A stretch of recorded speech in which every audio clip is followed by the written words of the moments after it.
Independent Senator Bernie Sanders and chairman of the Senate Committee on Health, Education, Labor, and Pensions has now called to subpoena Starbucks CEO Howard Schultz. And this comes the same day that a judge finds that Starbucks violated labor law. So there's actually three different stories within this video. So you're going to see what all three are. And they all relate to Starbucks and labor practices. So the first, the big announcement here, this is a great story.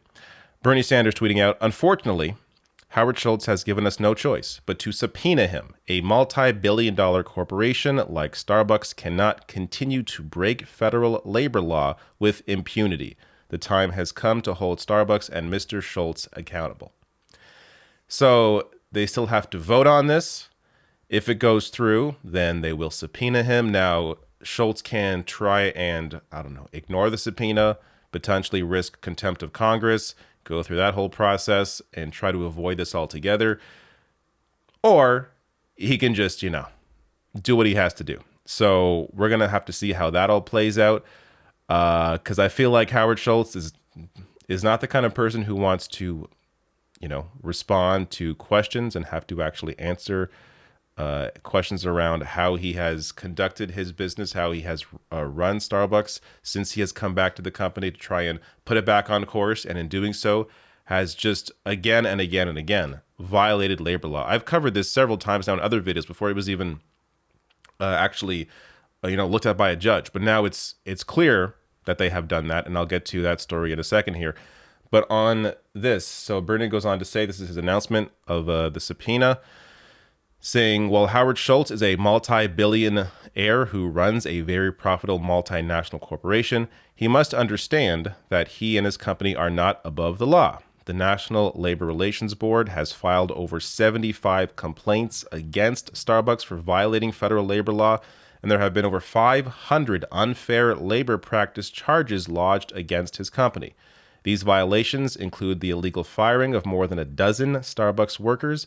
For nearly a year, I and many of my colleagues in the Senate have repeatedly asked Mr. Schultz to respect the constitutional right of workers at Starbucks to form a union and to stop violating federal labor laws. Mr. Schultz has failed to respond to those requests. He has denied meeting and document requests, skirted congressional oversight attempts, and refused to answer any of the serious questions we have asked. Unfortunately, Mr. Schultz has given us no choice but to subpoena him." Amazing. And you know for a fact that this would not have happened if it wasn't for Bernie Sanders being the chair of the Help Committee. That is the only reason they are going this far, because you have someone there who actually cares about these issues, actually cares about labor rights. Now, on that point, this came out just hours later after Bernie announced the subpoena. Starbucks committed egregious violations in battling union, judge rules. So more on that. Starbucks showed, quote, "a general disregard for the employee's fundamental rights," Judge Michael A. Rosas wrote in a 220-page order released Wednesday. In resolving a massive case that combined 33 unfair labor practices charges from 21 stores in the Buffalo area, Rosas held that the company retaliated against employees affiliated with Starbucks Workers United as they began a union drive in 2021. Since then, 268 of the roughly 9,000 company-owned U.S. stores have voted to unionize, and Starbucks' interim chief executive Howard Schultz has drawn the ire of liberal political leaders. I hate how, just my own commentary here, has drawn the ire. How about based on what he has done, based on the information we have, he has clearly violated labor law.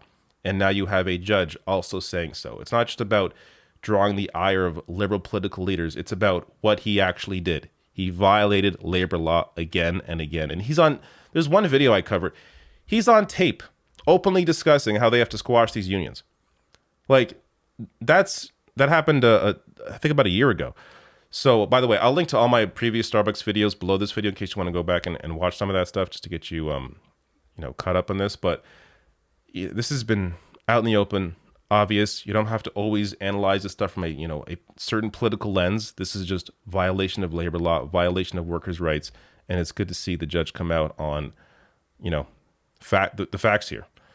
Now, let's get to in terms of what they have to do. So this from Jacob, the writer of that Washington Post piece, says that the coffee giant must now award back pay, reinstate workers, cease a whole host of anti-union behavior, and Howard Schultz has to read employees a 14-page statement of rights. So I hope this is on video because I want to see him, have to read the rights that he himself broke. And, of course, that would be incredibly embarrassing for him. So I hope we all get to see it. Now, Starbucks Workers United, the group representing the unionizing workers right here. Notably, Judge Rosas' decision holds that Schultz himself violated federal labor law when he came to Buffalo in November 2021 to thwart early organizing efforts. So I covered that at the time as well. They had these meetings where they separated out, employees. They essentially forced them to go to these, basically a day of anti-union propaganda.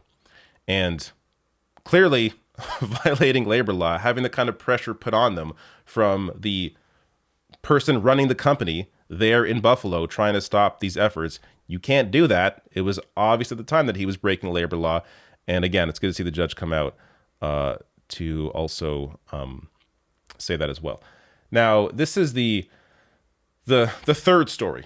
So there's, again, 3 stories in this video here. This is the third one.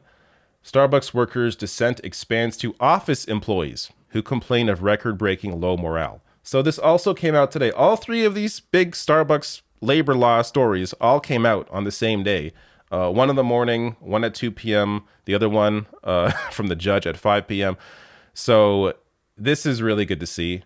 The office workers at Starbucks now standing up with the workers in the actual stores.